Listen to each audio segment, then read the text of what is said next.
Today I'm going to interview a cafe owner who happens to be an award-winning roaster. And I found out about that not from him, which is funny because I have probably known this person for 5 years, 6 years now. And I learned that yesterday thanks to Claude.ai when I was organizing all the questions that I wanted to ask him. So that's one question that I'll ask him for sure. What it takes to become the winner of a coffee competition. All right, I'm on my way now and it's not too far away from my place. It'll take me like 3 minutes to get there to the cafe. Just to give you some background of Lau, I actually met him one day that I went to have dinner with my wife at one of the restaurants here in Kiama. And he was the waiter.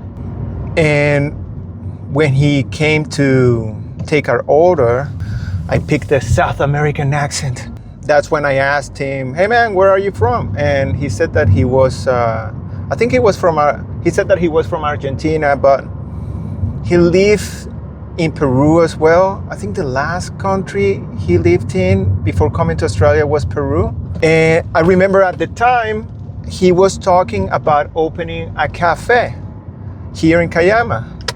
And I get very happy to hear about people doing well in a country, especially if you are someone from a different country.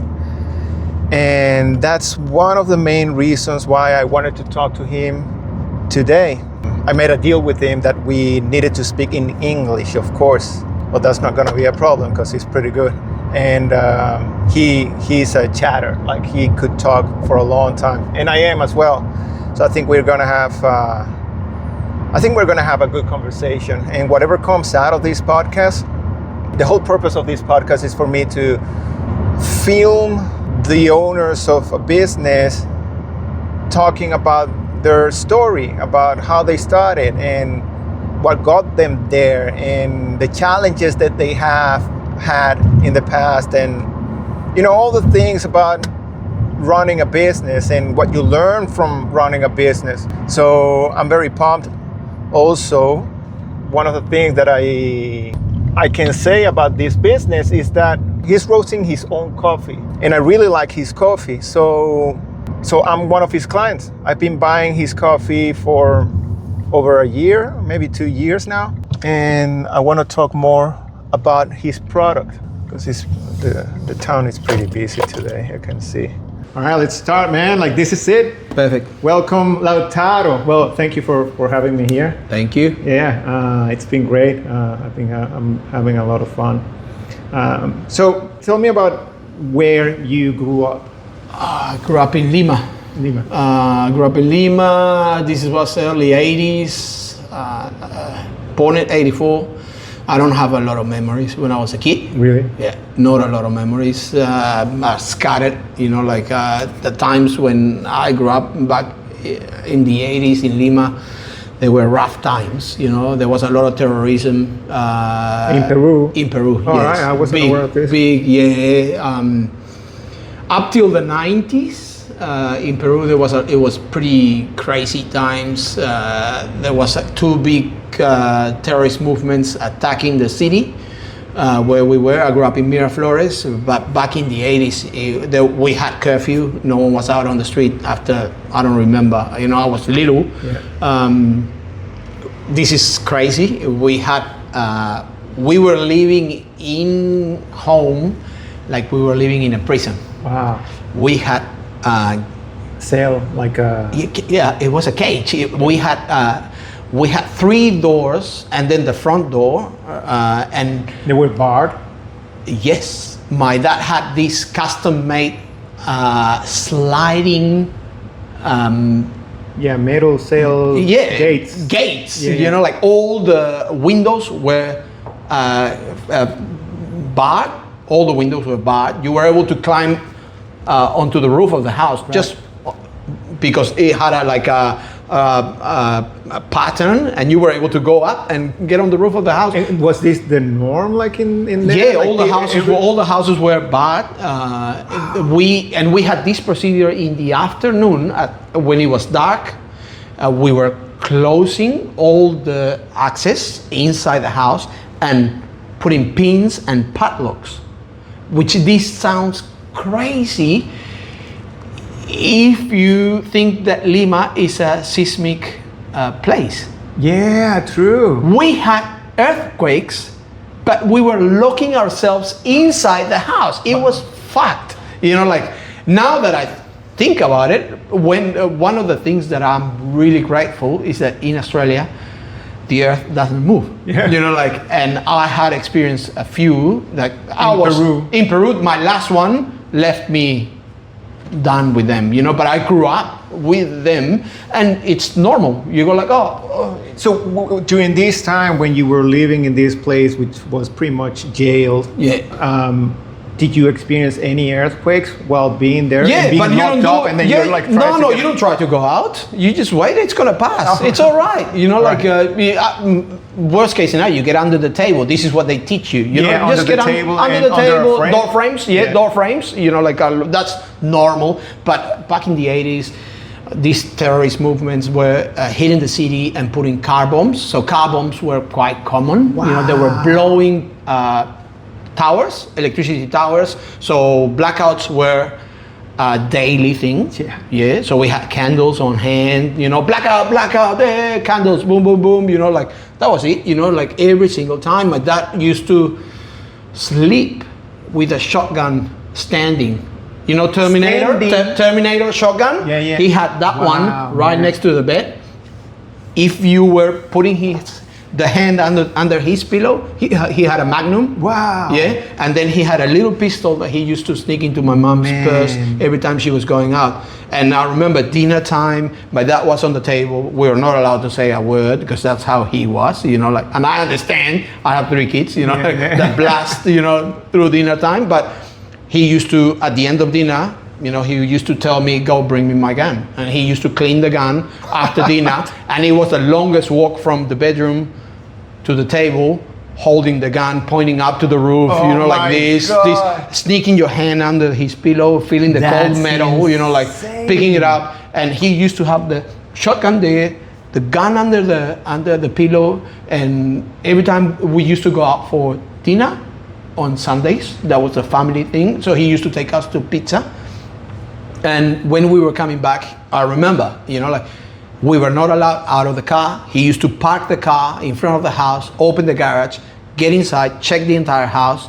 Then we were allowed in, you know, like, and 3 times he knew there was someone inside the house. Right. Robbers, you know, like he knew, and he will just walk in and start shooting, you know, like, and they will run away. That's how it was in the 80s, you know, like where I grew up, pretty unsafe. Things change around.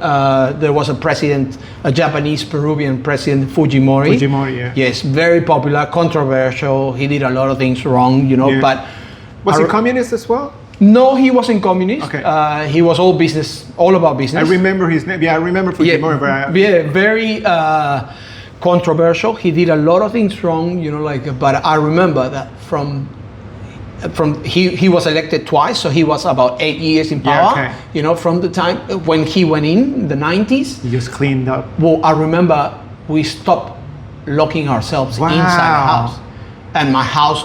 Yes, we were in Miraflores, in the nice suburb in Lima. And that was a nice suburb, and you guys were living like that. It was a nice suburb, but it wasn't nice in the 80s, you know, like, and then in the 90s, we stopped locking ourselves in. The house was unlocked, you know, like during the day, you know, like, and it wasn't crazy, you know, like we were allowed to go out, you know, run around, you know, so it was a lot safer, you know, like from the time he was in power onwards, you know, like, but it was crazy. So what about like when things started getting safer? Did your dad continue having? He let go the guns, you know, like he didn't have them anymore. Never renewed his permit, license, you know, like and we didn't have them in the house anymore, you know, like, but like obviously what we consider unsafe living here, you know, like In Australia. in Australia, and then being there, you know, like now, like it's still a third world country, Absolutely, you know, like yeah. it is unsafe now, you know, like, but obviously if you're living there, you find that like, you know, that's your normal, right? You know, like and you learn to live with that. yes, you learn to live like that. You never put your stuff on the table, you know, like you don't use your wallet on your back pocket, you know, like you don't leave your phone here, you know, like, so you don't expose yourself. You don't put yourself as an easy prey, you know, you learn how to move and how to behave.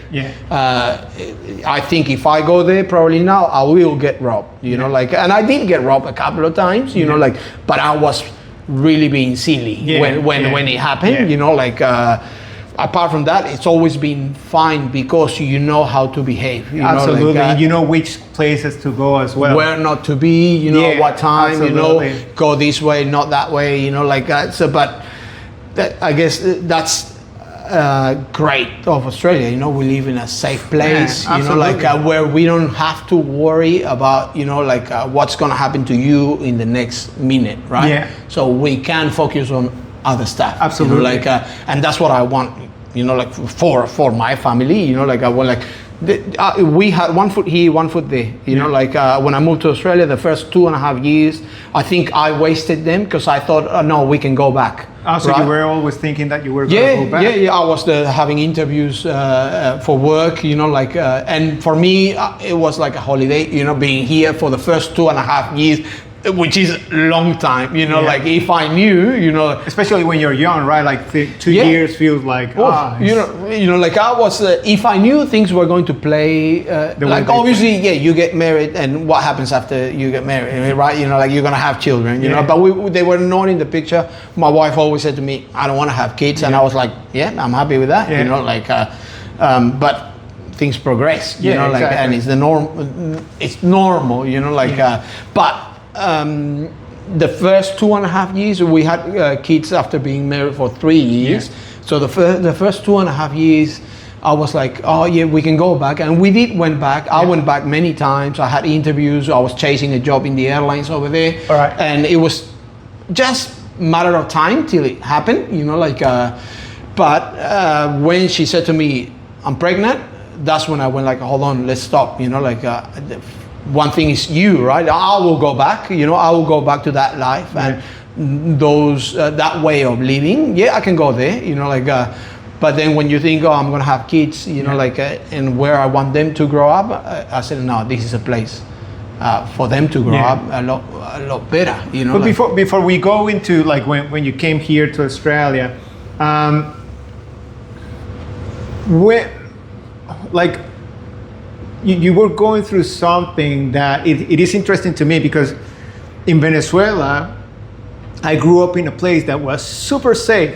Like it felt so safe, and then I moved to the capital city, and then I started like seeing the world differently because it was very unsafe in that place. So I understand what you're saying when you are living on the minute, and you're just afraid that something might happen to you no matter where you are.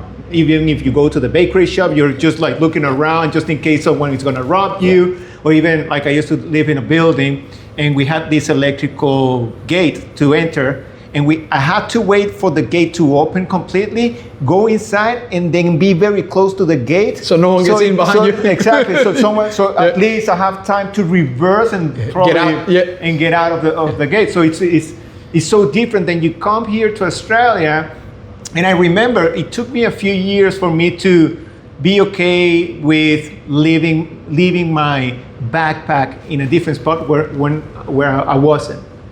I remember going to a classroom in Wollongong University, and everybody was just leaving their backpack there, and I'm like, no, I'm not going to leave my backpack. You don't leave your stuff. You don't leave your stuff. You know, it takes you a few years to wind down, right? You know, it's like, oh, you're going to cross the street on the pedestrian crossing, and people are going to stop. You go like, what? You know, like, wow, this is amazing. You know, so things work. You know, like, and it doesn't take that space in your mind, so you can create other stuff, right? You know, like back home, you are thinking, you know, like I need to survive, you know, like so it's different, you know, like I guess there's a good side and there's a bad side. Yeah. The good side is that you're a lot more resilient, you know, like and things don't knock you down, Yeah. you know, like, and I guess that's why when we come here, you know, like we can push through anything, Yeah. you know, like the wheels don't stop turning. Yeah. Because, you know, there's a pandemic or this or Yeah. the fuel went up, you know, like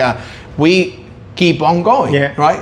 Because you know you're gonna get through. Yeah. It's not gonna be easy. Yeah. We are used to things not being easy. No, not at all. Yeah, especially now, like obviously, you know, talking about Venezuela, and we had these massive earthquakes, and it's just so sad to hear about all the stories happening there, and the problem with, you know, electricity and all this stuff that we live in South America, and then obviously you come to a country like this one where things seems to work, and you're not gonna have this belief that it's gonna be extremely challenged by the government or the local thugs, or you know what I mean? Yeah. So it's a good place, definitely a good place. But you were born in Argentina, right? Correct. Yeah. And how old were you when you went to Argentina? My parents were already living in Peru. Okay. My parents moved to Peru in 1979. My dad went there. My brother was born in Peru. I think that put a lot of pressure in them in terms of, you know, like economic, you know, like they were immigrants, so they had to pay for the labor and everything. And then mom was pregnant again. Yeah. This was already in the after my brother was born, so 1981 my brother was born. Then I was born in 84, so they decided to buy a ticket and just fly back to Argentina. I was born in Argentina. They holidayed there, and then they went back to Peru. So I spent it in Argentina 24 days, I've been told. Got you know, it. like, so I was born on the 1st of February, and the 24th of February they flew back to Lima, and I grew up in Lima as an immigrant, essentially. You know, Yeah. like I had an Argentinian passport. So my question is, if the situation was so bad in Peru, was it a similar situation in Argentina? Or the No, situation? I always try to understand, and I think that was the time of Peron, and where the communism mentality, where the communist mentality started getting really, really strong in Argentina. You know, all the unions. Was it around that time? Yes, I believe so. So my dad always says that's when things got out of hand. You know, like there was industry, and obviously Argentina had a lot of momentum back then. Yeah. And it was strong, but that's when my dad decides to leave. Got it. You know, like, and I try to understand. I guess he might have seen something that he didn't like, or and he said, I want to get out of here. My dad went to university, had to drop out. He got called to do the military service. Yeah. So he did the army. It was mandatory. And then when he finished the army, he went straight into the workforce to work in a company that his dad was working, which was a Swiss company. So they said, you want to work with us, you need to learn German, and you need to learn how to draw, technical drawing. So he went to Switzerland, learned technical drawing, learned German, came back to Argentina, and they offered him a position in Lima. So he said, I'll take it. He went over there, and the country was pretty rough, you know, like, but there was an opportunity for him there. And he took the first opportunity, and he didn't mind going somewhere. So he got married, and he went first, and then mom came over after. Yeah, it was 79 they got married. 80 he moved over, and then life started happening. I was born in Argentina. I grew up in Peru. Feel Peruvian, feel Argentinian. You know, like so for me it's just, you know, like it's a mix. It's a mix. It's a heavy mix. I've been an immigrant all my life. Yeah. So I grew up in Lima, and I wasn't from there. But when I was going back to Argentina, a lot of things were familiar, but then also things were different. You know, like two different countries, completely different ways. Yeah. You know, like a lot of things. Like the coin dropped here when I moved to Australia. I started working with Italians. And I went like, okay, you know, like this seems very In that industry, in which industry? hospitality. You know, But like what about in Peru? Because before you were in Peru and you started to become something else, right? So in Peru, what I did is I went to uni for a couple of years, did a science of communication. You know, like my thing is that my dad was pretty heavy. You know, like full on. You know, like very, very full on, and Instead of in terms of strict, very strict. You know, like he did the military service. Got you know, it. like Argentinian, pretty rough. You know, like and it was his way or the highway. And I wasn't an easy child, I'm sure. You know, like and my goal was, I want to do something completely different to what he does. He's an engineer, you know, mechanical engineer. He's in the food industry. He's a food technologist. You know, like he's an engineer, but he's not a certified like a uni engineer. He's made on the field. Got you it. know, like he's a mechanic engineer that progressed, you know, in the industry and learned a lot. Yeah. You know, like in the industry, a lot of things he learned. By reading, By actually working. working, reading, investigating, you know, Yeah. like, and I thought, you know, like we were clashing so much, you know, like that I didn't want it to be like him. like him. That's what I said to myself. You know, he was heavy-handed, you know, very physical, you know. I hated him as a kid. All right. I hated him. So he you know, wasn't like your idol. not at all. I hated him, you know, like he was bad, you know, like really, really bad. Mom couldn't get involved, you know, like because it was very physical, and I was copying the most of it because I was facing him, Yeah. you know, like. So you were actually Yes, confronting him. yeah, very like I was feeding from the confrontation, you know, like, and I think I was taking the worst, you know, out of him. Yeah, and my brother, my oldest brother, he never liked confrontation. He always kept quiet, looked the other way. he And the felt younger like- one, it was too little, you know, like so I copped it big time. Because he you know? couldn't control you, right? No, you know, like I couldn't control myself. I was a mess, you know, in a city that was aggressive, even Yeah. though it wasn't Argentina. I'm glad it was Peru. That was a lot easier, you know. But still, you know, South America is rough, you know, It's like rough, yeah, so man. it was a bad combo, you know. And I went to uni to do something that it was completely different to what he was doing, thinking, you know, that was going to help me, Yeah. you know, like. But when I ended up realizing things, it was like that I liked exactly the same he liked. You know, like I had a similar brain mentality. You know, I like the technical stuff. You know, like and when I went to uni, I studied that. I didn't pursue it any further. So then I started doing music. You know, Yeah. like and that worked because the music was art. Yeah, you know, man. like, and art was not what he was doing. Not You know? only that helps you just Well, get a lot of yes, things out yeah, of your system, yes, right? yes, Like so- you're just like releasing. Yeah, there's something about music because obviously I do that as well. But you learn how to be happy in bad moments. Yeah.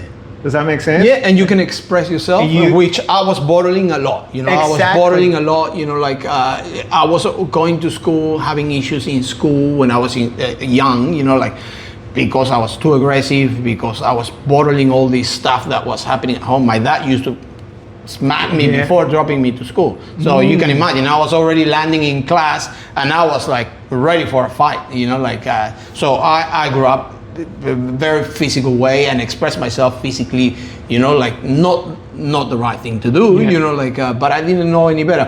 When I left the uni, I finished school very young, 16. Yeah, you know, right. like I went to uni at 17 yeah. without knowing what I wanted to do, you know, thinking that I wanted to do, you know, like I did like theater, TV, Got it. radio, Yeah. photography. So I went like, okay, this has it all in, you know, I'll do that. You know, like I couldn't continue, you know, like I started doing music and I started learning guitar and just playing guitar. But you think, yeah, it's art, and the guitar has also a very technical side of Yeah, it, you know, like absolutely, and yeah. I was just learning it and studying and practicing, and that was a good few years of my life, you know, like. And I had this problem when I was young, that because I was an immigrant, you know, like I was on a temporary visa. You know, so still at your. My parents had the permanent residency. You know, like not citizenship. They had PR. But I had a temporary residency. You know, when I turned 18, I had to go to Argentina. No, justify my stay. So I had to study something, you know, like every year I had to study something to get the certificate that I was studying to be able to renew my stay in the country. I was 18. Wow. My parents were living there. All my stuff was there. I grew up there, but I had this issue with immigration, you know, like, so I had to look after that, you know, like my parents said, oh, you're 18, this is your problem now, you know, like, and as an 18-year-old thinking, like, I need to, so I had always to enroll in a cheap course to be able to continue, you know. Sounds and like me when I came to Australia. Exactly, you know. So I've been through that. Obviously, it was a lot cheaper in Peru, you know. Like I was able to find, you know, courses, you know, like and but no one wanted to give me a job. Yeah, great. Because I didn't have the status. I was a student, not a permanent resident, and I didn't have the right to work. So it was a mess, you know. Like, and it was like, oh, can you give me a contract? No, I can't give you a contract because you don't have a permit to work, you know. And it was like, it's not like here that you jump online and, you know, like here's all you need, you know, like send an email. You know, no, in Peru you gotta line up. You know, you wait the whole day. Man. You know, and maybe sometimes you do the line and then they say like, oh, it's not here, it's somewhere else. You know, no. So yeah, I've done all that. You know, like I've done all that. When I moved to Australia, I was like, where do I learn that? Where do I put my paper phone? No, you just send an email. You know? Yeah. I was okay, like, what? Okay. No, I need to talk to someone. No, send an email. Okay. It you know, like, works, and man. it works. You know, like so. Yeah. I had to study a lot of things. You know, just to get that paper. And one of the things that I studied was a short course to be a flight attendant. Yeah. You know, like I remember I was half wasted every time I was doing the course. You know, it was early in the morning, but I was working late into the nights. You know, like and yeah, that got me into aviation, and I went into aviation, and I worked 4 years. I worked in the restaurants in between as a waiter. Mom had a restaurant, so I worked in her restaurant. Then I worked in friends' restaurants. Went working banking a little bit. I did a little bit of banking, a lot of customer service, a lot. You know, like and then I did this course. One of the courses that I did was to be a flight attendant, and then I got a job into the airlines after a while. You know, after trying. I got in, and then I worked 4 years as a flight attendant, and that got me out of Lima. I started flying everywhere. You know, I was lucky. I landed a job in an airline that didn't have regional flights. It was all international. Yeah. So I went everywhere. You know, like, and how old were you then? I was already 24 when I got that job. I was 24 when I got the job, and I worked there for, I think 22. I started lining up for the airlines, you know, getting a bit more centered. I started slowing down with the music. From 18 till 22, it was all music in my life, you know. I didn't want to know anything else, you know, just, you know, like I did uni from 17 till 18, 19, and music kept growing on me, you know, like, and then at 22, I went into the airlines, and I worked there for 3-4 years, you know, like, and Mom said, I was still living at home.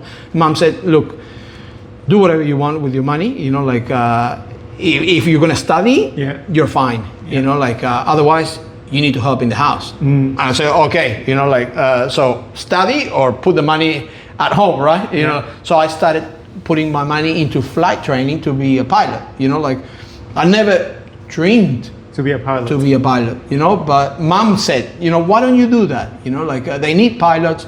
Why don't you get your pilot's license? You know, so I was flying there wasn't training back in that time, there wasn't general aviation training in Peru.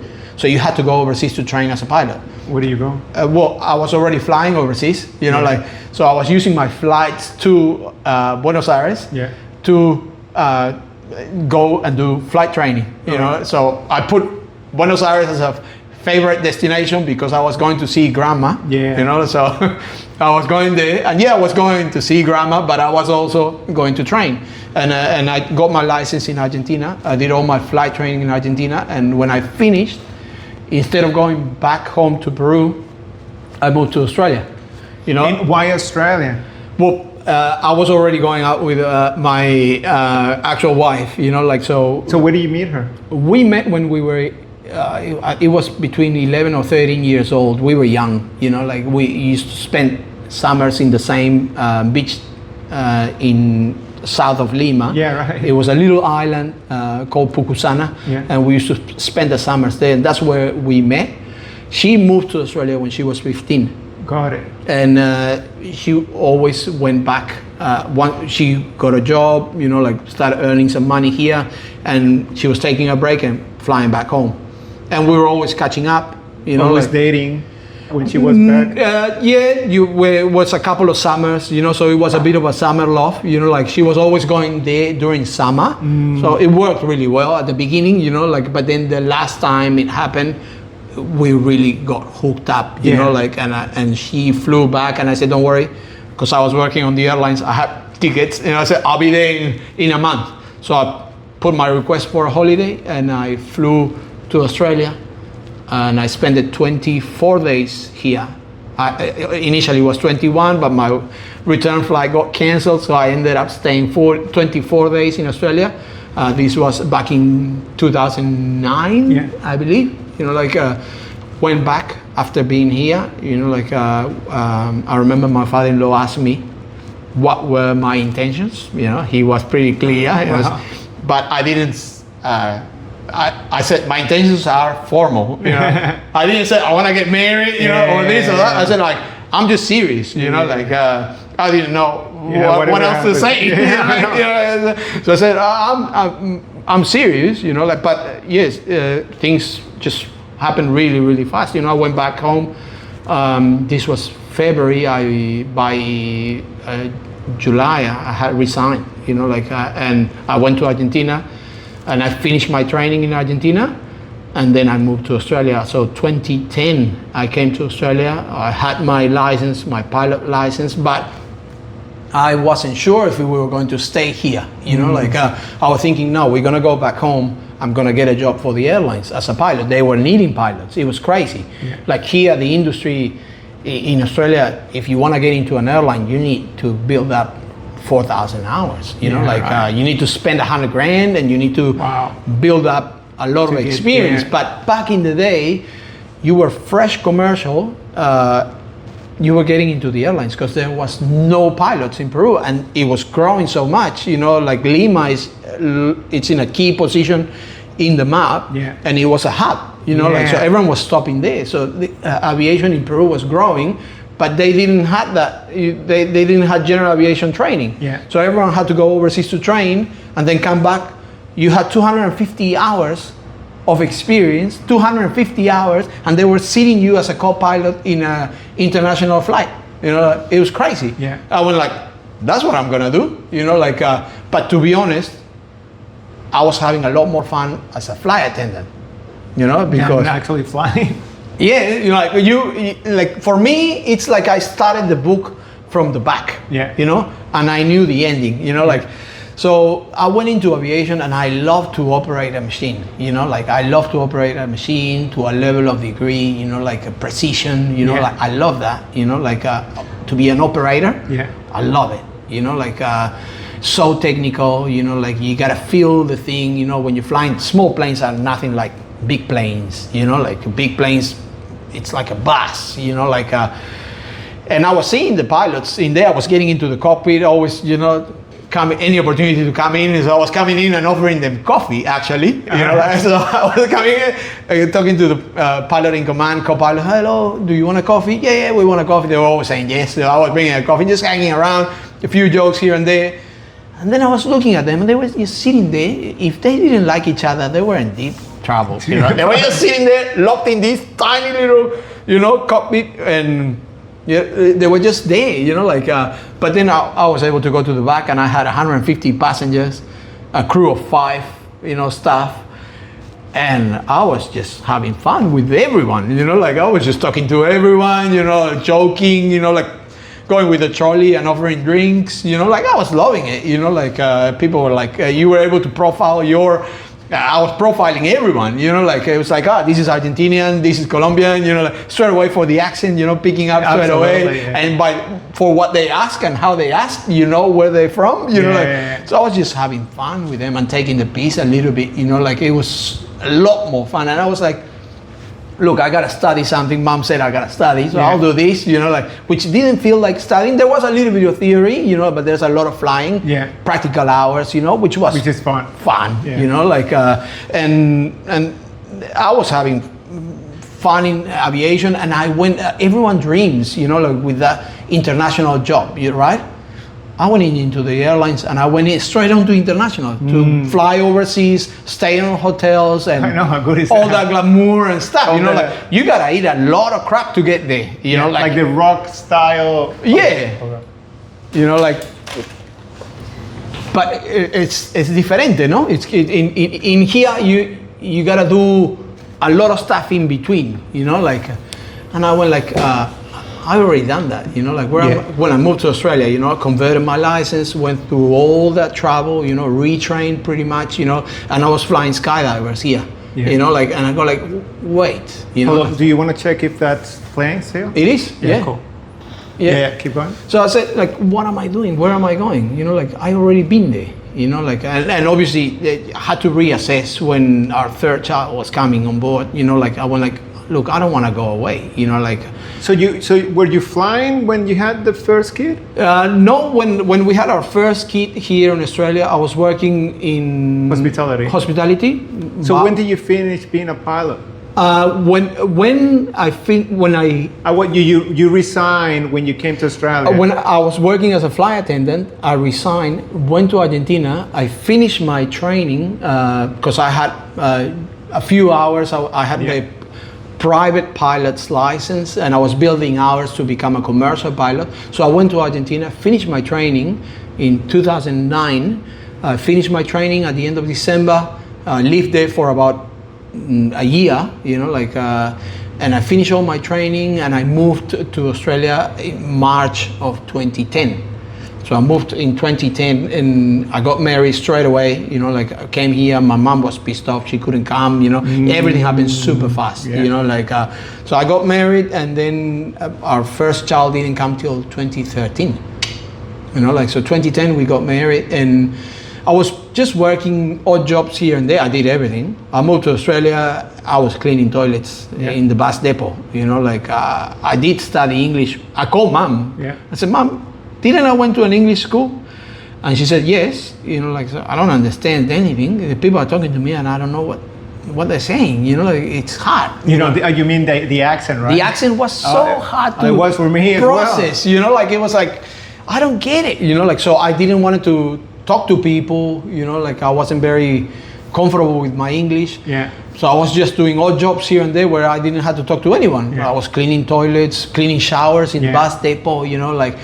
My mind was going mad sometimes. Why am I doing this? After flying everywhere, living the rock style yes, life. Have I made a mistake? So you wonder. I did eat shit for a while. But then when you get out of your comfort zone and you go like, let's do it. So I remember getting into the restaurants. I go like, oh, I know the environment, so I went in there. Confident there. Yeah, and I said like, look, I'll do the bar, I don't need to talk to anyone, I'll do the bar. And I started bartending in restaurants. I did it all, I went from casual to fine dining to bars, and I progressed very fast, ended up managing bars and pubs, easily. Well, I remember that I told you about this, but I when I met you, because you were working at Silica here in Kiama, the restaurant, and I was having dinner with my wife, and then you came and you were like, talking about a bottle of wine, and I truly thought that you were the owner too. And obviously I picked the accent, and you said that you were from Peru, Argentina, blah, blah, blah. And you told me at the time that you were going to open a cafe, and you explained to me, we're going to open this cafe. It's around this area, close to the little blowhole. And I was very excited for you, because every single time that I hear someone talking about they're doing something, I feel so excited for them, because I know that it's hard to come to a new country, starting from scratch, especially when you have a degree, right? Like you have this degree, and you have this idea that because you have a degree, then you're probably gonna get some like a job in that industry, which is not the case. I mean, you can, but it's gonna be hard, right? And then I think you stopped working at Silica, and then you had that first cafe, right? Yeah. So what made you have a cafe and not a restaurant, for example? Look, because your mom had a restaurant, right? Mom had a restaurant, and I remember working there, washing dishes there. Why we opened a cafe? When I was working at Silica, I was working night shift. During the day, I was flying skydivers, and that was my agreement with him. I said, I'll do all night shifts, no problem. And then I was doing day shift there 2-3 times a week. So you were flying there? I was flying there. Got it. I was flying skydivers in Wollongong. Wow, yeah, right. building up hours, and the idea was that I was in transition, to go to regional, and get a job as in a regional airline. Oh. We had 2 kids. I was working at Silica, and the kids were about to start school, so we were in Wollongong, and I took the job in Kiama because we wanted to move to Kiama so our kids could go to school in Kiama. Got it. So that was part of the plan, and we're like, okay. The kids were lining up to start kindergarten, and I said to my wife, what do you want to do when they go to school? And she said, I want to have a cafe that I can run while they are in school. It sounds like a good idea, right? And in 2018, I signed the lease for the cafe.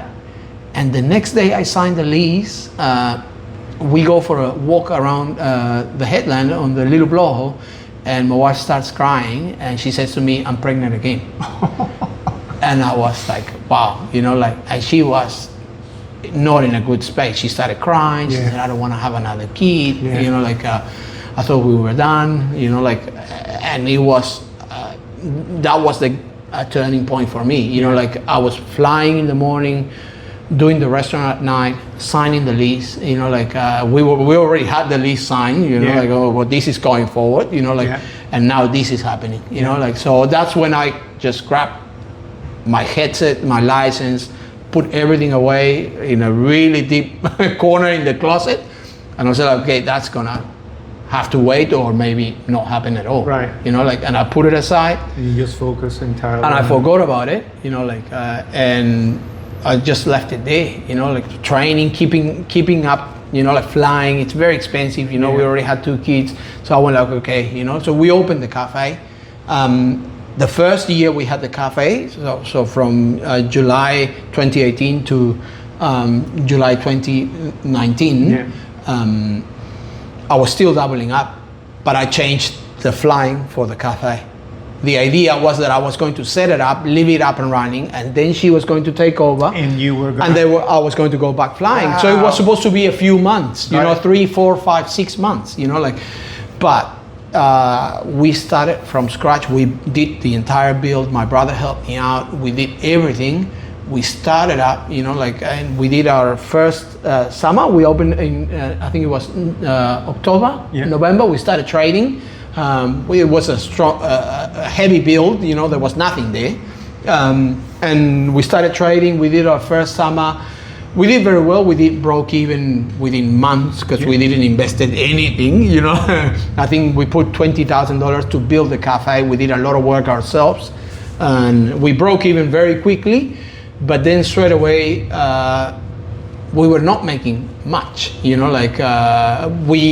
built the wall half in the lot. In the cafe, we had to separate it completely, and we were living at the back. We were actually living. We had like a 2-bedroom apartment at the back, and then the cafe at the front.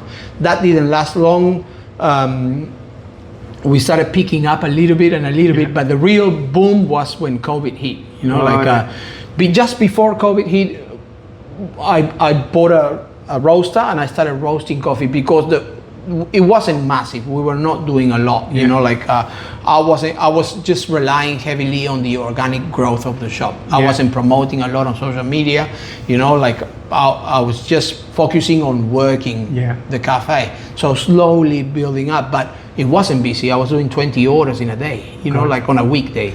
I was opening at 9 a.m., closing at 3 p.m., thinking I was starting early. You know, like I had it all wrong, you know, like because I was coming from night trade thinking, I can do this, you know, like I've done restaurant, fine dining, bars, you know, like everything. I've done everything, casual dining, all of it, you know, like sure I can do breakfast.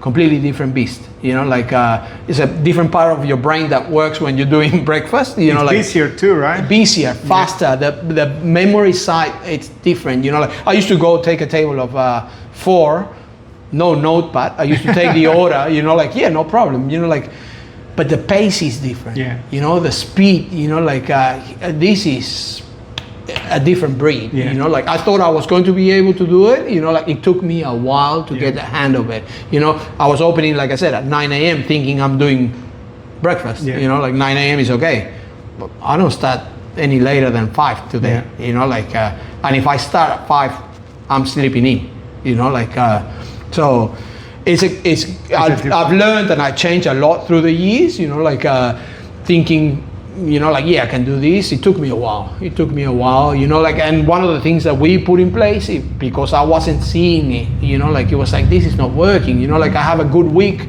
you know, like we were making maybe $2,000, $3,000 on a good week, you know, like, and I was like, okay, you know, like, and I was getting $700 bill of coffee, you know, like I said, that's not good, you know, like between the coffee and the rent is taking half of it, you know, like, so I thought, what can we do, you know, like, and I bought a little countertop roaster. And so the idea for you to actually start roasting was because you didn't see the profit. Yes, it wasn't working, you know, like, sorry, do you want to check if that's playing still? Yes, recording. I thought, sometimes this hits my brain and I think, what else can I do? You know, like, and I go like, what else can we do? You know, like I was running the cafe, me and my wife. She was already pregnant. She worked with me until due date, pretty much. You know, like I remember the day. And you were at the cafe. Oh well, yeah. I was working dinner. I went to work to Silica, finished the service, 10:30 p.m. The chef handed me a beer, and I was like about to grab it. And I went, no, wait, my wife is due tonight. I better go home. So I went home. I walked in thinking, okay, we're on, right? And I walked in and I go, so? And she has this long face, you know, and she's like, nah, nothing. And I went, okay, the kids were asleep. And what did I do? I sat in the computer to do paperwork for the cafe. So I started punching my numbers, you know, how we did this week, blah, blah. I was looking at that, invoices, this and that. It was 10:30, you know, like, and then I hear, she went like this. And I went like, oh, okay, I'm not going to say anything. Third time, you are a little bit more experienced. You understand a little bit more what's happening. So I started organizing stuff, called a family member to stay with the kids. After a couple of hours, we went to Wollongong and the third child was born, you know, like, I remember that day very clearly. You know, like the cafe wasn't doing great, you know, like it was getting by. Like, look, we were, like I said, we broke even 2 or 3 months in. My father-in-law lent me $10,000. I was able to give him his money back, you know, like, so things were not bad, but they were not great. Something, you know, and I was like, okay, what else can I do? Because I wasn't able to let go of my night job, you know, like, because the cafe wasn't great. It was not going to support us. We were still living at the back. We needed to move out, pay rent, you know, like, so. Yes, with 3 kids, had to. 3 kids, you know, like, it was tight, you know, like, I went like, we need to move out here, you know, like, but I need to let go the night job, you know, like, so slowly started cutting back more and more on that, you know, like, we were doing the cafe, I don't know how. You know, like on Wednesdays, we were opening the cafe, closing the cafe. I was doing the markets in between and then getting changed and going into the restaurant. You know, like, so doing the back to back. Don't ask me how, because the cafe was closing at 3, the market was starting at 3. At 3, yeah. You know, and then the market was finishing at 6, and I was starting at Silica at 6. Somehow I was doing it all. You know, like I was late everywhere, probably, I don't know, you know, but I was making it, you know, like, and then I was doing the markets, spreading the word. Look, we have a little cafe up there, you know, like that helped within the community, you know, because nobody knew where we are. It's a beautiful, one of my beautiful, the spots that I like the most is that area because it's nice and quiet. Yeah. And I was trying to send people up there, you know, like, and I was already roasting my coffee and I was putting it in bags and riding with the market. No one was buying it. I wasn't doing a great job with the roasting, to be honest, you know, like, but I was learning. Yeah. You know, I was learning. So as soon as we had a little bit of spare money, we bought a bigger machine and we started roasting more and more and more. Something happened when COVID hit.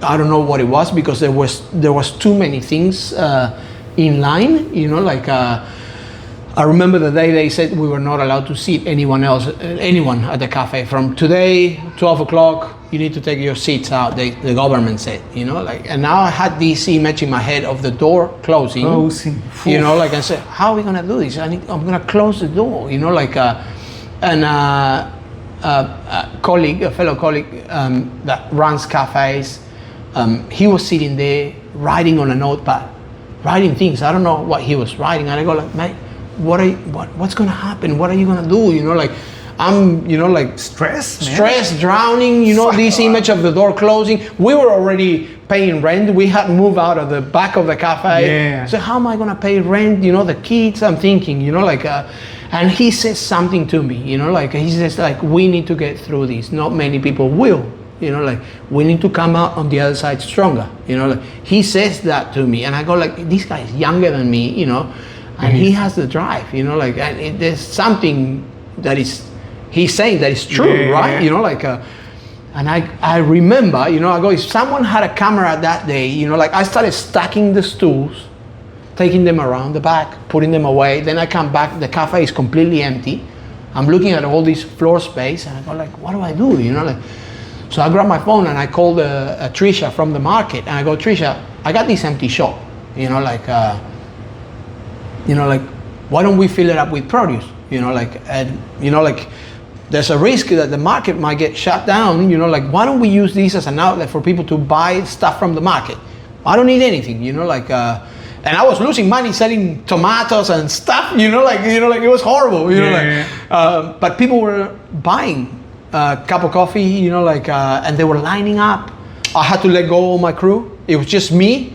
And I had a line at the front every single day. Wow. You know, like, and I was just serving one at a time and people were so happy to wait. You know, like, they were just lining up, having a chat, you know, like, and I was selling bananas, flour, toilet paper, whatever you want, you know, I'll just order it from the supplier and you can buy it, you know, bread, you know, but everyone was taking a cup of coffee, you know. And they learn more about your... Yeah, you know, like, and I started selling fruit boxes, which become very popular, you know. Yeah. I was selling fruit boxes, so at the end of the day, I was just loading them in the van and I was just driving around Kiama delivering fruit boxes, you know.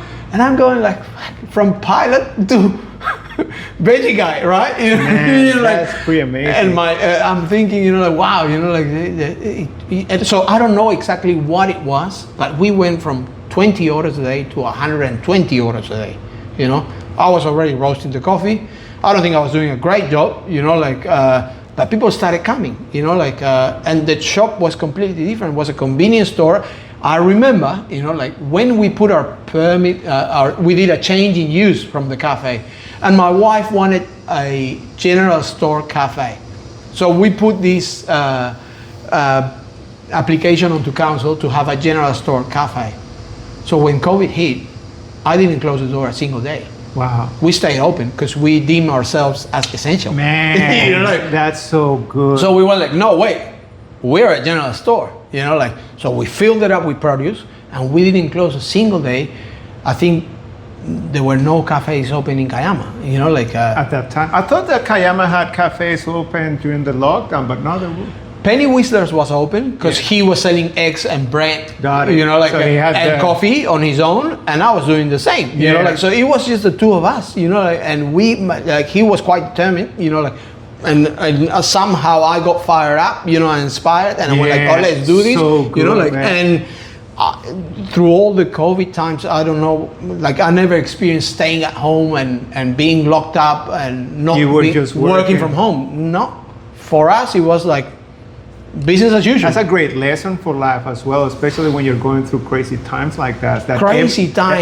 Things will work out. That's something that I say myself these days, is that no matter what what life is throwing at you, if you're able to see the opportunities, everything is going to work out. There's always an opportunity, and you got to be strong, because we were, like I said, at the beginning, we let go all the crew. The first few weeks, it was just me, but then I went like, oh no, hold on, I can bring people back on to work. So I started bringing people back on to work, but then there was all this pressure, like that if you're doing the right thing or the wrong thing, look, I'm just trying to stay open, like look after my family and my extended family that was my crew, so I'm gonna keep my crew, and I kept them on a job, and we kept on moving forward. But there's all this pressure, I remember going to work and thinking, am I gonna get in trouble? Is this gonna blow up in my face? So. But if you keep strong, you keep pushing, it works out. It wasn't easy. Yeah. It wasn't easy. There was a lot of psychological pressure. I'm sure. A lot of crap on the media, and we were staying away from that. We said we're not watching TV. It was a lot easier back then. It's not that far back, we're talking 2020, because COVID it did happen later on, back home in South America, people were wearing 3 masks, face shield, I need to go in here, I need to go there, it was crazy, and he was still yet not happening, so it happened later here, so we didn't experience COVID till 2020, 2021, what I'm trying to say, it's like, look, it wasn't easy, it wasn't easy. But you found your way through it. You find your way, you stay in your lane, stay strong, and we managed to get through, it was crazy. So I don't know what happened then, too many things lined up. So I can't put my finger on, okay, this is what, got us there, but we were roasting, but too many things change around, and then as soon as we could, we sort of like defaulted back to what we were doing, cafe work, but we did build a strong community. Absolutely. Well, it's so funny, because at the end of the day, you were kind of like not struggling. You were getting by every day before lockdown, but because it's a difficult location, because it's very away from it's away from the main area here, Kiama. But basically, what COVID allowed you to do is to bring people, because everybody was scared. But you were actually offering a service that was... Yeah, and we were like going as normal, right? We were like, nothing's happening here, trying to, give you, a bit of a break, and the neighborhood shops, they had a big opportunity to shine, because everyone was locked up, within their houses, so we were cheering, they were not bad times, we were doing really well business wise, it was pretty good, That's so good, man. I'm so glad. Things worked out then, and I wanted to go back to what we were doing, I wanted to go back to sitting in and coffee, but we had this convenience store happening in there, and as soon as I could, I reverted to what we were doing, then it became really fashionable to be a convenience store cafe, but it didn't work after, because it took a little while, but people went back to her old habits, to shop at the supermarket, and that just went back to normal. So I think people thought, oh, it's a great idea to have a convenience store cafe, but not always works, So what about because now you say like you roast your own coffee, right? When did you start loving the whole coffee industry once you get in this industry, or was that something that you thought before, like making coffees and... Look, the Because you know a lot about coffee. You won an award as well, right? Yes, we did back in 2022. We got an award on the International Coffee Roasting Competition that is held at the Melbourne Royal Show. So they open their entries to samples of coffee from all over the world. Wow. And I thought, look, what a great opportunity to benchmark the product. Yeah. And understand that I'm doing the right thing, you know. Like, But to me, it's so funny that you're talking about the lockdown and all I can hear from you is like, I was roasting my cafe. It wasn't that great, but I was learning. And then like 2 years after that, then you win an award. yes. That's incredible, man. Yeah, well, the learning curve that I had, because I bought a very small machine. Yeah. My learning curve was very, it was very strong, you know, like I had to become good at it very quick because I had a very small machine, which forced me to do More and more tests. more and more batches. Got it, So yeah. if you buy a bigger machine, then you'll probably do 2-3 roasts and you'll have all the production of the week because you don't have a lot of volume, right? But I bought the smallest machine you could buy, you know, like, and then there was a lot of repetition, you know, so you had to get good at it, you know. I had a lot of practice, That's so you know, cool. like, and I was waking up at 5 a.m. roasting to, you know, open the cafe, I think 8 a.m., you know, like, which was, now it's early, you know, I started at 9, now it's 8, you know. I was starting at 5 to roast the coffee, and then, my learning curve was pretty steep because I had a lot of repetition, and then a year and a half in of roasting with that machine, I upgraded to the next one. And same thing happened again, you know, like I was doing 10 to 12 batches a week, and then I started growing. You ended up doing 33 batches every week, 35, 40, you know, like, oh, that's a fair. So if you're working based on a 4-day week roasting, you know, you're doing 10 batches every day. Yeah. So you really get the hand of it, you know, like you get good. So what's the best way, you know, like what do you want to achieve, right? You want to just roast coffee and not spend a lot of time in the machine? Okay, buy a bigger machine. You'll do 2 batches in an hour. You got the production of the entire week. Perfect, you know, like, but then there'll be you have to wait another week until you fix the mistakes, you know, that you taste the product, you go like, oh, it's not that great, you know. So that's why I think things work really well. So when you were in that competition, what does it require? What does require for you to get picked as a winner?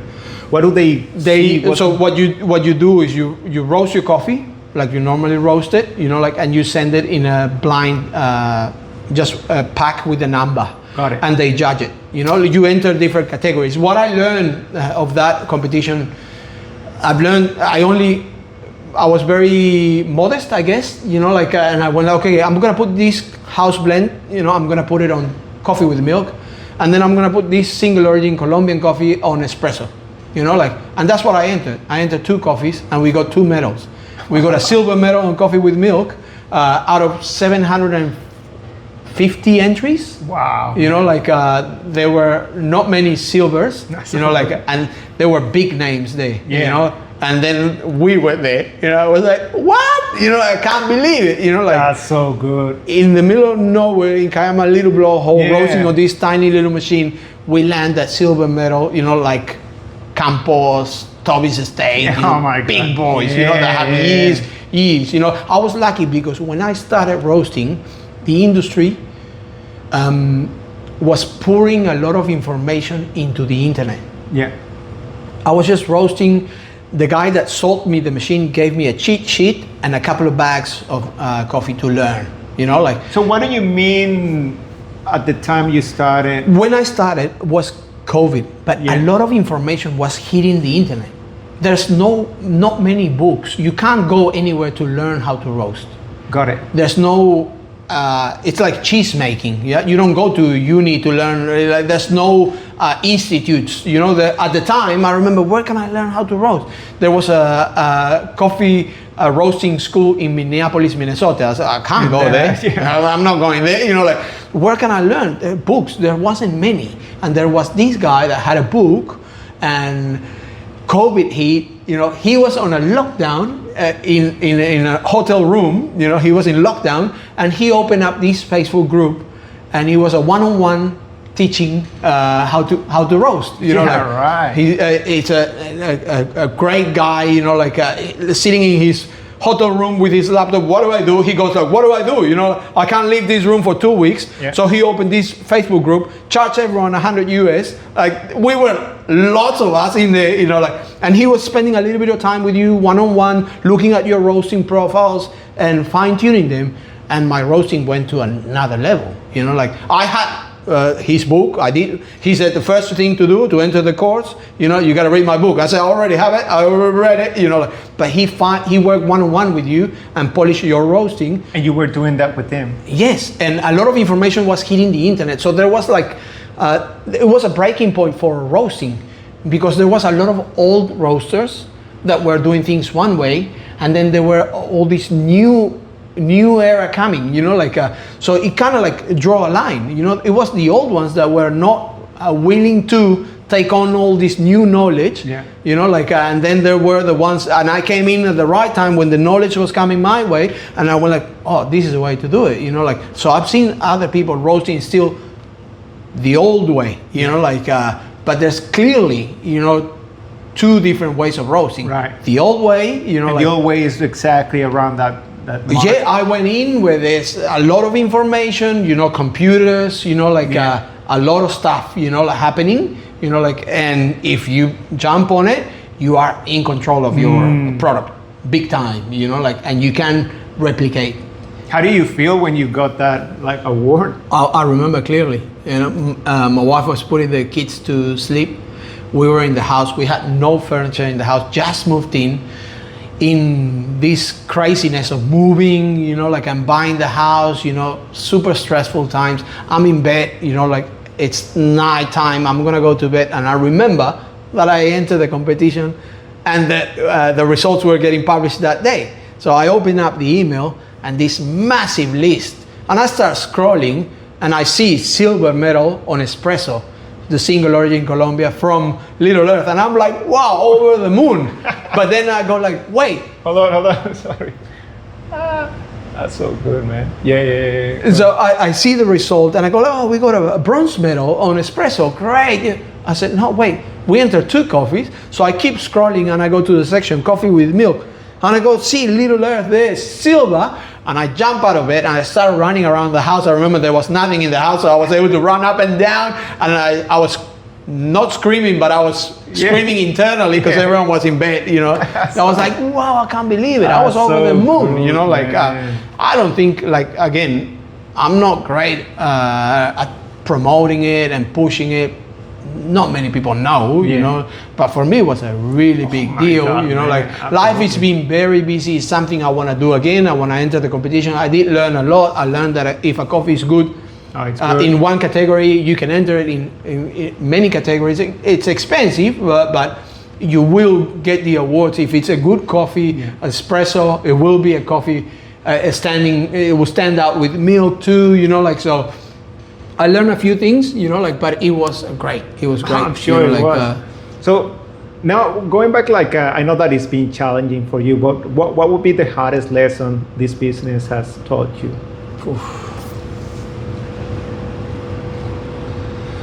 Look, you can't please everyone.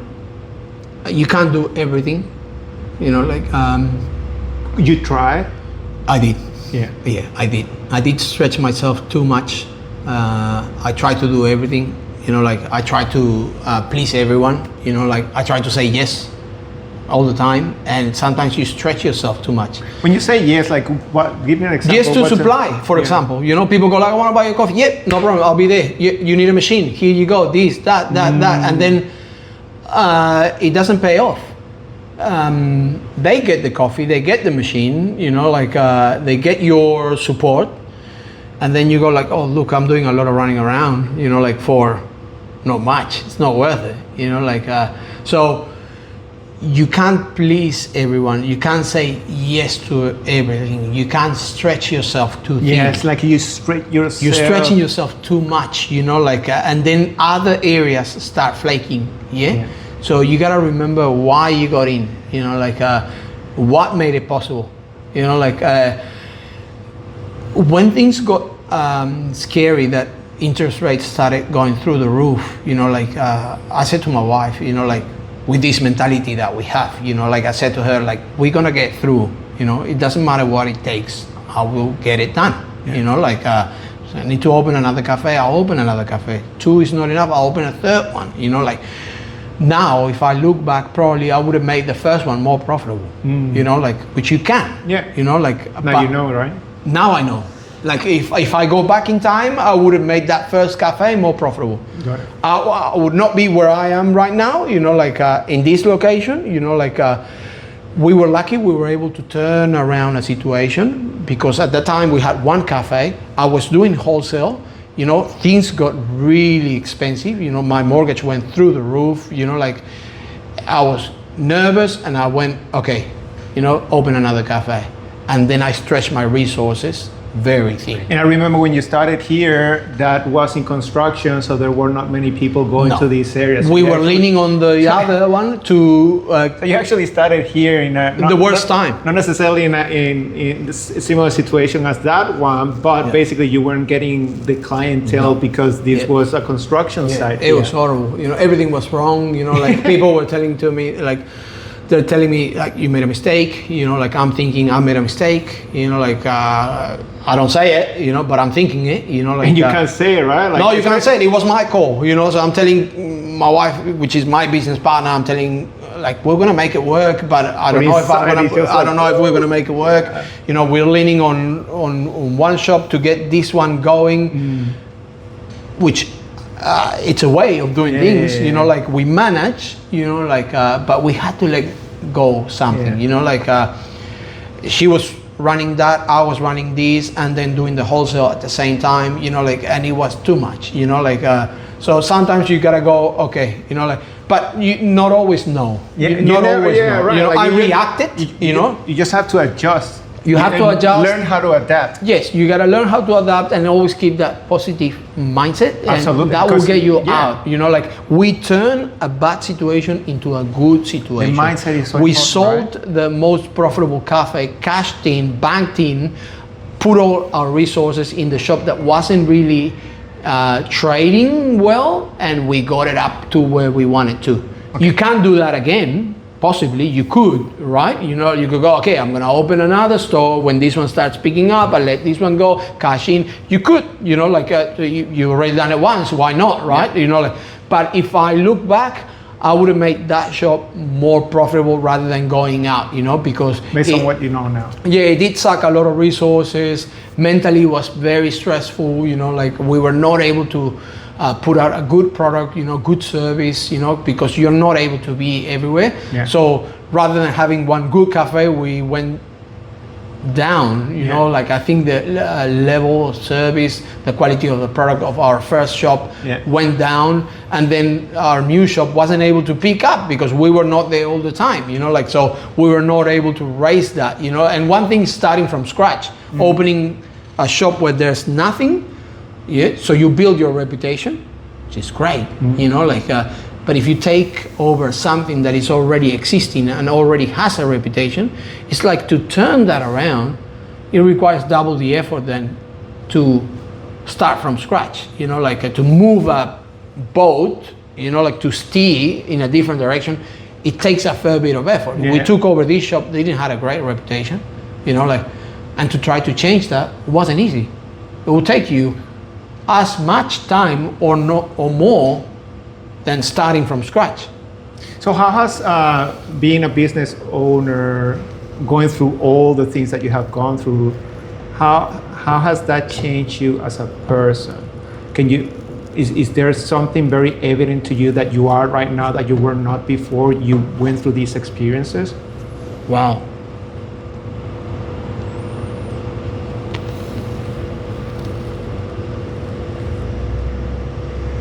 I guess, you grow, you mature a lot. You know, like I take a lot more time before putting the pin on anything. You know, like I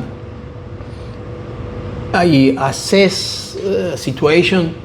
You know, like I think about things before doing them.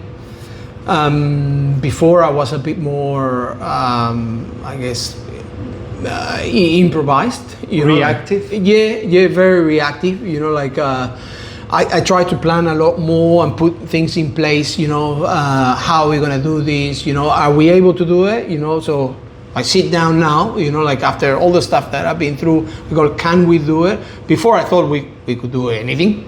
You know, like and I will go in. And yeah, we can do this. Yeah, we can do that. Wait, we can, you know, like a different, completely different mentality. Mm-hmm. I go now I question, you know, like myself, and I go, can we do it? How are we gonna do it? You know, like, and I see what's available. You know, like, and are we gonna be able to fulfill this? You know, yes or no? You know, like, I didn't have that way of thinking back then. You know, like, so we're gonna open a cafe here. You know, there's nothing. You know, like. We gotta build a wall. We gotta do this, that. You know, we will do it. Yeah. In what time frame? I have no clue. Mm-hmm. You know, like we will do it. You know, like so. It's and sometimes you bite a lot more than what you can chew. Yeah. You know, like so that now I will probably. I say no a lot more now. Yeah. You know, like you feel comfortable saying no. Yes. Do you think like you were saying yes just because you? Well, you said that, right? Like you wanted to please people. You didn't want to have that confrontation. Like, oh no, I can't say. I'm starting in a business. I have to sell more. I have to. Yeah, I was saying, and I guess I don't know if it's a bad thing. You know, in hospitality. Mm-hmm. You know, like to just say yes. You know, like the fact that you want to please people, you know, like I guess it's good for the industry. You know, you want to come across as it's what you Mr. need. Nice Guy. Yeah, right? well, and that's what we essentially do when we're looking after people. You know, make sure that they are happy, right? You know, like it's hard to be that person, you know, like, but also the person that is running the business and then thinking up, hold on, this is not profitable, you know, you know, like, so you gotta. So how? It's like kind of like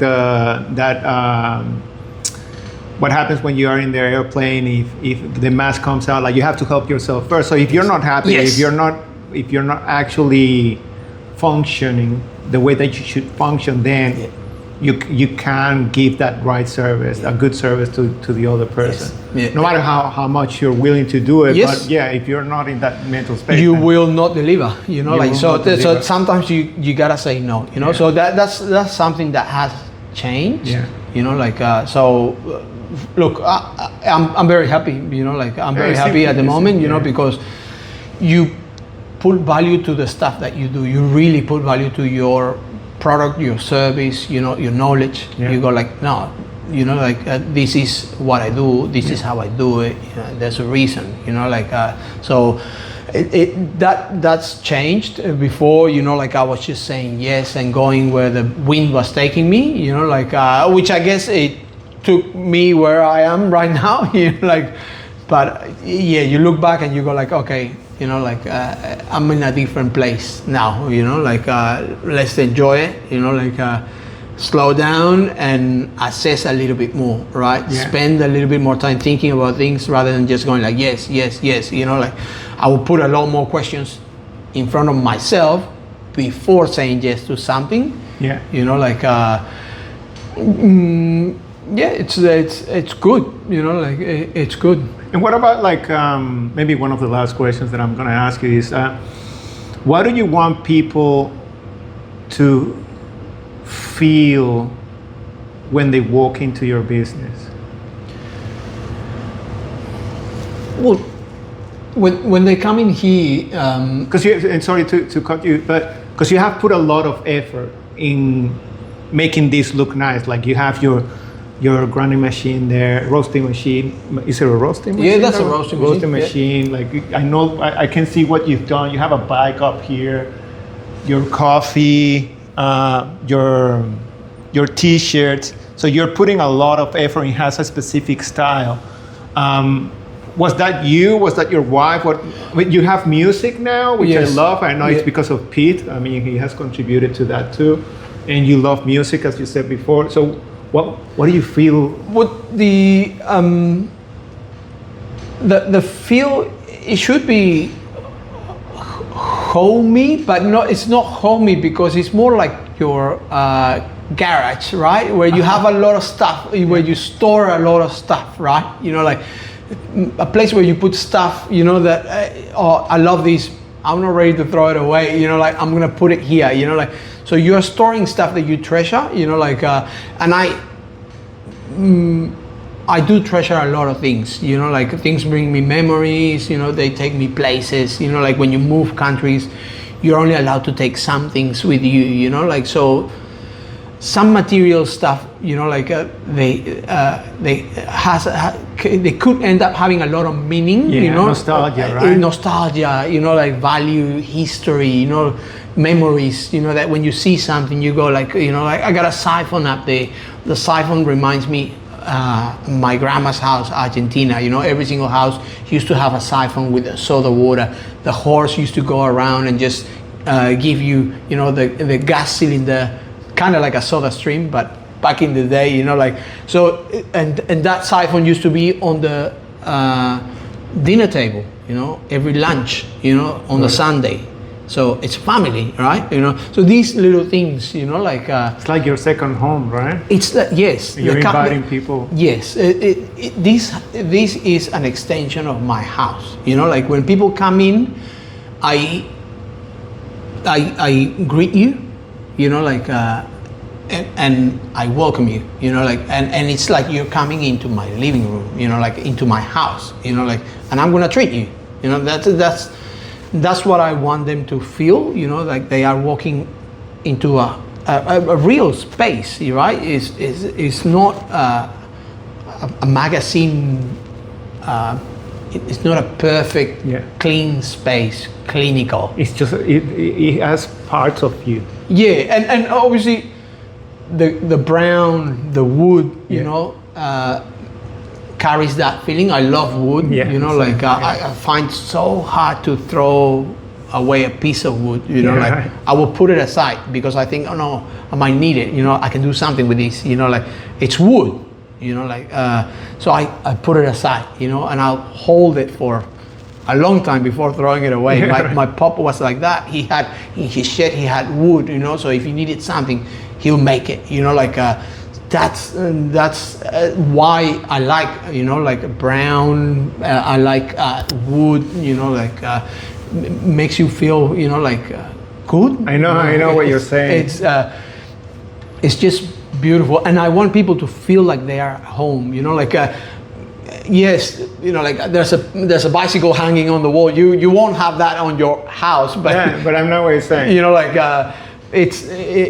my dad used to have the push bikes hanging there, and he used to ride his bicycle. He taught me how to ride a bicycle, you know, like so everything reminds me something. That's you know, so cool, man. You know, like, so there's stories for me, you know, like, so I hang on to stuff, you know, like I have that issue, you know, like my wife says I'm a hoarder, you know, like I'm not a real hoarder, but I do treasure things and I hoard onto things, you know, like, and I find sometimes hard to let go, you know, like, and I know it's not good, you know. I know it's not good because, you know, material things only,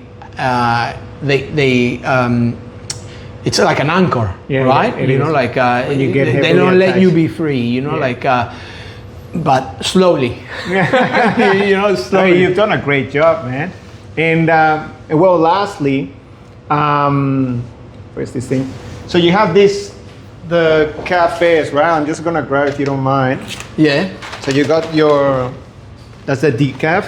Yeah, that's a bag of decaf. This is the Colombia, and the one that I buy. Which one do you buy? The Chasqui? The Chasqui. There's none Chasqui.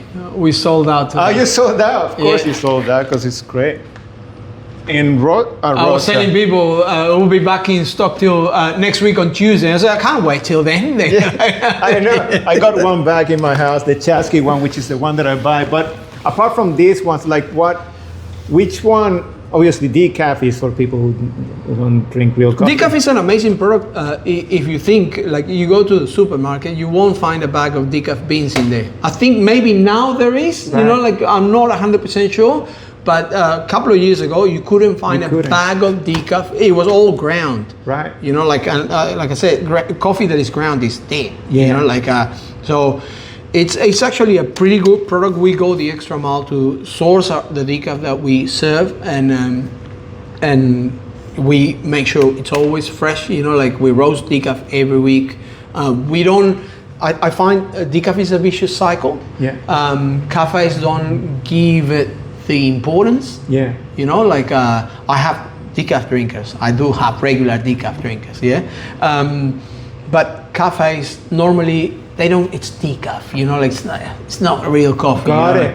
You know, so they treat it a bit like that. You know, like, that's good. And it's a vicious cycle. You'll never get out of it. You I know, think like the audience of wanting decaf is growing, right? Yes, there's a lot about it. You know, people think there is an agenda with decaf, you know, pushing it and this and that. Or, you know, like, if you think business, you know, like, if it's a vicious cycle, if you don't give it the importance it should have, you know, like, if you should treat it like any other product that you have, you know, like with care, you know, like, so if you treat it right, sales are gonna grow. Yeah. You know, like, so we have a strong sales of decaf, you know, like, in retail and in capsule coffee, you know, we're selling 10 decaf a day, easy. Congrats, easy, man. any day, you know, like, easy. You know, like, I do, minimum 10 coffees of my day are decaf. Yeah, you know, right. like, and that's because we go the extra mile. It's always freshly roasted. It's always freshly ground. You know, you can get a long black decaf and you won't be able to tell. You know, like, because a lot of cafes are getting, just give me a bag of pre-ground decaf. That'll do. Yeah. That will, you know, like, fit the bill, but it's not right. You know, the coffee is gonna be not good. Yeah. You know, like, so it is a good product. It sells really well. What about the Colombia one? The like Colombia, it's a great coffee. The Colombia, it's a single origin Colombia from Tolima, which we've been serving. It's organic. We've been serving this since day one. You know, like, obviously the flavor changes because it's a crop. You know, like, but this is the origin that we sell. It's Colombia, Tolima, organic, and we've been buying from the same supplier for the last 6 years. Got it. And this is what I mean. This is what's different. You know, like, you do have that control of product if you are just going through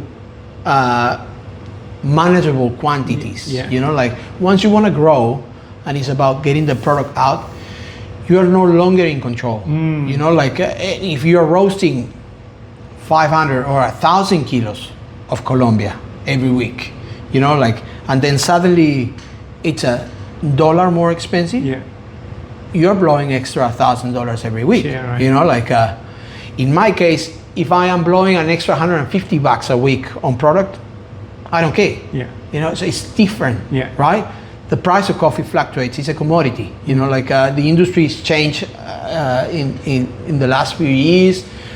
We serve specialty coffee. You know, like, but the price of specialty coffee is ruled by commodity coffee in the New York stock market. Got it. So I think things are changing. The quality of the coffee is changing because producers are not wanting to produce specialty because commodity is getting good value. Yeah. You know, like, so if we were buying up here specialty coffee and commodity coffee is becoming equally expensive, why a producer is going to go through the effort of doing all these things to deliver this coffee, right?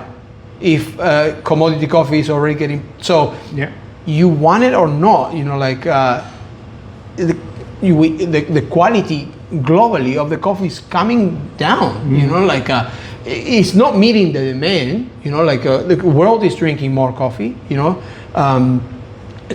but the world is not producing more coffee. You know, like, it's hard to meet the demand. You know, like, we've been buying the same coffee, you know, like, from the same supplier for the last 6 years. You know. And what about Rosa? Rosa is a blend made out of Brazil. India Robusta, and Peru.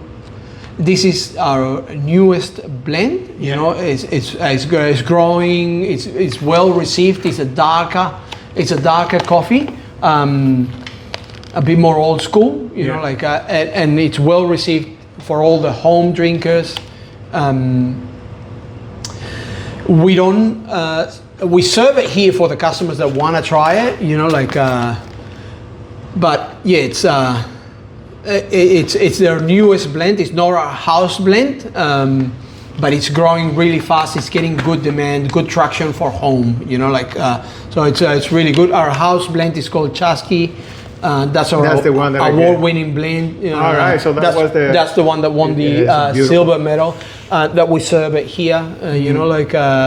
And it's super popular at home, you know, like it's just gone off the shelves today, you know, like, and we'll be back in stock on Tuesday. You know, like, so if somebody is new to the cafe and wants to try it out, which one would you recommend? It's great to start with a house blend because it sits in the middle of the range, you know, in terms of roast degree. Yeah, Chasqui, right? Chasqui, it's a medium roast, it sits in the middle, and it's a good entry point. You can go one way or the other. You can go lighter or you can go darker, depending how you brew and how you like your coffee. If you like it strong, if you drink it with milk, or what sort of flavor notes you prefer. You know, like if you want something more caramelly, nutty and mellow, you can then steer to something lighter, or you can take it up and go with something like the Rosa or the Colombia. The Colombia is a great coffee, like has a good body, you know, it's very classy. Rosa is a little bit more rougher around the edges, you know, like stronger for that mature palate, you know, like that wants something that's gonna really stand out and not muck around, then people are going with Rosa. Do you remember what you gave me when I ordered my long black? You always have the house blend. Okay. You know, like we do have single origins on offer. Yeah. But I roast the single origins a little bit lighter. Yeah. And we check with our customers. Okay. We know we try to profile our customer. You know, like a younger, more adventurous palate will be happy with a single origin. You know, like but a more traditional coffee drinker, you know, like will prefer your house blend. You know, like so. Yeah, it's. You gotta understand your customer. You know, you gotta understand your customer. Some customers are super happy to mix it up and change it. You know, like some customers, they don't need to change a thing. You know, like so the routine and the same flavor is actually good. You know, like so you gotta understand your customer. You know, sometimes I put it out there. Sometimes I don't even ask the question because I know what they want. You know. What about and this is the last question for sure. And I have had a great conversation with you, by the way. I know that we can talk forever. Yeah, we can talk all day. But what's your vision then? How do you see yourself in this business, in this industry, in the next 5-10 years? Look, my vision changes. I always steer a little bit more this way, more that way, you know, depending on what's happening. Yeah. So it's hard to say that for sure this is what I want, you know, like, but at least I know I want to be here in this industry for another 10 years or 20, you know, as long as the body permits. I don't think I can sit and do nothing, you know. I like what I do. I have been working towards finding a balance, you know, like of what I do and family, you know, like which is the hardest. You know, like this industry demands you. Man, you know, like it's hard, 24/7. Absolutely. Until from 2018 till 2026. So from 2018 till 2024, I've worked 364 days every year. You know, like when you have your own business, you never switch off. You know, like even though you have a day off here and there. When COVID hit, I remember working 90 days straight without a break. Back to back, 90 days. You know, like, but before we used to trade every day. You know, we used to close on the 1st of January as a family tradition for us. but we used to work every single public holiday. We used to work Christmas Day, Boxing Day, you know, so it's a very demanding industry, you know, like we've done it all, you know, like, and what I am doing now is trying to find the balance, you know. I don't work every single day, you know, like, so we've cut back. Our weeks are 6 days, you know, like the Sunday we don't trade. And that day, family. It's family, and I can kind of like switch off. If I can reduce that working week from 6 days to 5 days, I think we are in the right track. But yeah, I want to continue doing this. I want to continue roasting coffee. I want to continue building relationships with customers that value what you do. So I'm very strong now on those relationships and the values, you know, like and just being able to benefit each other, you know, like and this is on a day-to-day basis or on a wholesale supply, you know, like finding those customers that are happy to work with you, that value the effort that you put on, the product that you're punching out, you know, like, and that way you can continue in business. You're not going to burn out, you know. It's an exchange of energy, right? Like, absolutely. So I'm getting a lot smarter, you know, at picking who am I working with, you know, like, because like I said, you will come across a lot of people, you know, that it's a transaction. It's not only a transaction. And they don't care. You know, they don't know who you are. They don't know what you've been through. You know what like, you're saying. So it's all about profit, and that's it. It's not about actually having this nice relationship, which it takes longer. You know, like, what do you mean? It takes more time to get there. You know, like, but it's more enjoyable, you know, like it takes a longer time to build a business that way. You know, like, but it's a better foundation, right? Yes, it's a stronger foundation, you know, like more solid, you know, like you won't be scrambling, you know, like too often. Sometimes, you know, there's challenges, you know, like, and you gotta think quick and resolve, you know, like, but you won't see yourself there many times, you know, because you're not going to lose customers because you have strong relationships, you know, like, so it's something that I've learned, you know, with time, you know, like, and I'm happy, you know, like, I think it's incredible because I had to let go customers, you know, like, but we're not less profitable, you know, like, so you go like, how, you know, like, I've turned down 3 customers, you know, like I've closed 3 accounts, but I am equally as profitable, you know, like something's working, you know, like you're selling less product, but you are equally as profitable, you know, like, so you learn, you know, and I think that's where we want to go, you know, like that's where we want to keep on doing this.